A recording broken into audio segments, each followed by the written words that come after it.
Si c'est une évidence historique comme quoi ces villes vous appartiennent, comment se fait-il que tu attends 300 ans pour te rappeler que tout d'un coup, ce territoire est à toi? D'accord? C'est intéressant, j'aimerais bien qu'on m'apporte juste un seul livre d'histoire qui parle de l'histoire des Palestiniens en Palestine. Un seul livre d'histoire, un seul. Juste arrangez-vous quand vous allez le trafiquer pour que ça n'ait pas trop l'air, vous venez de le faire maintenant. Si vous le faites un petit peu ancien, genre il date de 300 ou 400 ans. Oui. Comment? Et aussi entre 48 et 67, il y a personne n'a réclamé de créer un État palestinien. Non, en vérité, malheureusement, mais ça c'est pas enregistré, on peut le dire, personne ne le saura. Ceux qui ont inventé la création de l'État palestinien, c'est la gauche israélienne. C'est la gauche, c'est même pas les Arabes eux-mêmes. C'est l'extrême gauche israélienne qui ont émis le rayon de l'État palestinien. Vérifiez les faits historiques, vous verrez. C'est sorti de chez nous l'idée, même pas de chez eux. Pourquoi ils s'imaginaient même pas qu'on pouvait être à ce point fou pour proposer une chose pareille, puisque qui mieux qu'eux savait qu'ils n'avaient jamais été un peuple ici. Pour confirmer ce que tu dis, c'est l'extrême gauche israélienne qui a inventé l'histoire d'un État palestinien. Et depuis, ça a fait du chemin, malheureusement. Mais même ce fait historique, on ne le sait même plus. Et la plupart d'entre nous. Maintenant, on revient à ce que j'explique. Qu'on me trouve rien qu'un livre qui a été écrit à, allez, on va dire 150 ans, 200 ans, ne parlons pas de 300, 400, 500 ans, tiens, des livres d'histoire comme ont tous les peuples, qui ont toujours vécu à un endroit. On apprenait quoi aux petits-enfants palestiniens il y a 400 ans sur leur terre? Qu'on les apporte ces livres-là, qu'on apporte, je sais pas moi, des témoignages, des chroniques, il y a quand même des gens qui voyageaient, c'est quand même la porte du Proche-Orient ici. Qu'on apporte, je sais pas, des grands voyageurs, qui en allant en Asie passaient par ici et nous racontaient comment était la vie ici, dans les villes et villages et institutions palestiniennes.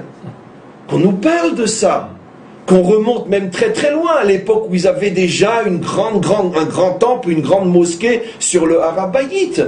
Qu'on nous apporte des poésies de l'époque, des chansons, de la comme tous les peuples peuvent le faire. Les Français sont capables de rapporter des textes de leurs ancêtres, les Gaulois. Les Allemands de leurs ancêtres, les Germains. Bien, tous les peuples peuvent le faire. Parce qu'une histoire, elle laisse des traces. Vous pouvez nous rapporter juste un petit... Dans les fouilles, on est prêt à les payer les fouilles. Une petite fouille pour trouver une mosquée qui date de, je ne sais pas moi, d'il y a à peu près, allez, on va dire, 700 ans. Parce que des synagogues, on peut en trouver plein. Hein. Tellement, même dans le Gush Katif. D'accord? Jusqu'à aujourd'hui, il y en a encore une. Où? À Haza. La synagogue de Haza, dans laquelle est venu se recueillir, c'est pas tellement à notre avantage, Nathan, le prophète de Shavtai Tzvi, et on l'appelle dans les textes juifs Nathan Ha'azati, Nathan de Haza, oui, le faux prophète de Shavtai Tzvi a vécu à Haza, bien sûr.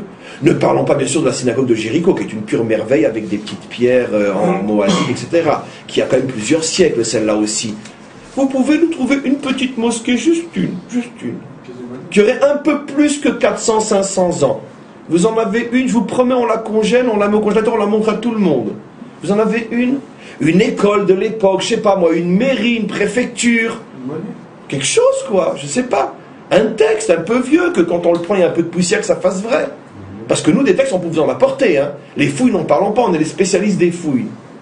On passe notre temps à faire des fouilles, à découvrir encore une synagogue, et encore ci, et encore ça, avec des inscriptions en hébreu, des pièces avec des inscriptions hébraïques qui datent de il y a 1000 ans, 1500 ans. On peut vous en apporter, d'accord? Ça, c'est pas un problème. Ok. Maintenant, nous, on sait pourquoi vous ne pouvez pas apporter ces peuples-là, ces preuves-là. Parce qu'on sait que si on prend tous les Palestiniens d'aujourd'hui, on les divise en, on va dire, 30-40, une partie vient d'Irak, une partie vient de Syrie, une partie vient de l'Iran, une partie vient du Liban, une partie vient d'Arabie Saoudite, énormément de parties viennent d'Égypte. On sait d'où vous venez. Et il n'y a pas si longtemps que ça, il y a peut-être, on va dire, ça a commencé il y a une centaine d'années. Comme par hasard, au moment où vous vous êtes rendu compte que finalement ce désert dont personne ne voulait, on pouvait en faire quelque chose. Comme par hasard, lorsque les premières colonies de Juifs sont arrivées et vous ont montré que finalement ce désert qu'on ne faisait que traverser pour se rendre ailleurs, ça peut être une terre fertile. Tiens, Et au fur et à mesure que ce désert redevient un paradis, tout d'un coup, vous vous rappelez que vous êtes un peuple, vous avez toujours été là, et vous nous regardez comme si on venait de Mars, des Martiens. Mais c'est pas grave, parce que plus ça pue la falsification, et plus ça passe. Ça, on le sait, c'est clair. Donc c'est ce qu'il lui dit. Il dit, attends, je comprends pas. Ça fait 300 ans qu'on est là, personne n'a jamais rien dit. Qu'est-ce que tu nous veux? Mais le problème, c'est qu'on sait pourquoi. Parce que juste au début du texte, parce qu'on est déjà au chapitre 11, on nous explique que toute cette région avait commencé à être fertilisée et devenir véritablement une région pilote en Israël. Alors tout d'un coup, les Ammonites se sont dit, mais tiens, comme c'est proche de chez nous, si on leur faisait le coup que ça a toujours été à nous, eux on fait le travail et nous on récupère. C'est incroyable. Les Juifs sont arrivés dans le Gush Katif, c'était des dunes. Des dunes, il n'y avait rien. En 10-15 ans, c'est devenu l'endroit le plus fertile, le plus merveilleux, un véritable paradis, mais qui ne se rappelle pas avec des larmes aux yeux ce qu'était le Gush Katif. En quelques années, qu'est-ce qu'il est redevenu? Parce que là où ils rentrent, eux, c'est la fin de la civilisation, c'est clair. Mais peu importe. Mais tout d'un coup, ils se sont rappelés que c'était à eux. Mais attends, c'était des dunes avant. Il n'y avait pas un seul bédouin qui vivait là-bas. Même pas des bédouins là-bas. C'était des dunes. Il n'y avait rien. Rien, il y avait là-bas. Rien. Pourquoi en 10 ans, on en a fait un paradis, tout d'un coup, c'est à vous? Mais peu importe. Donc c'est ce qu'il leur dit. Il lui dit, je ne comprends pas.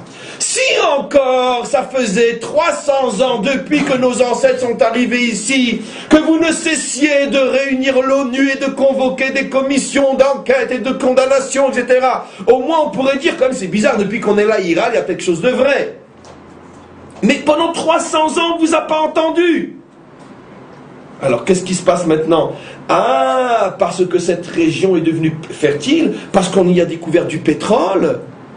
Récemment, on découvre du gaz en face de Haïfa. Tout d'un coup, les Libanais se rappellent que Haïfa est libanais.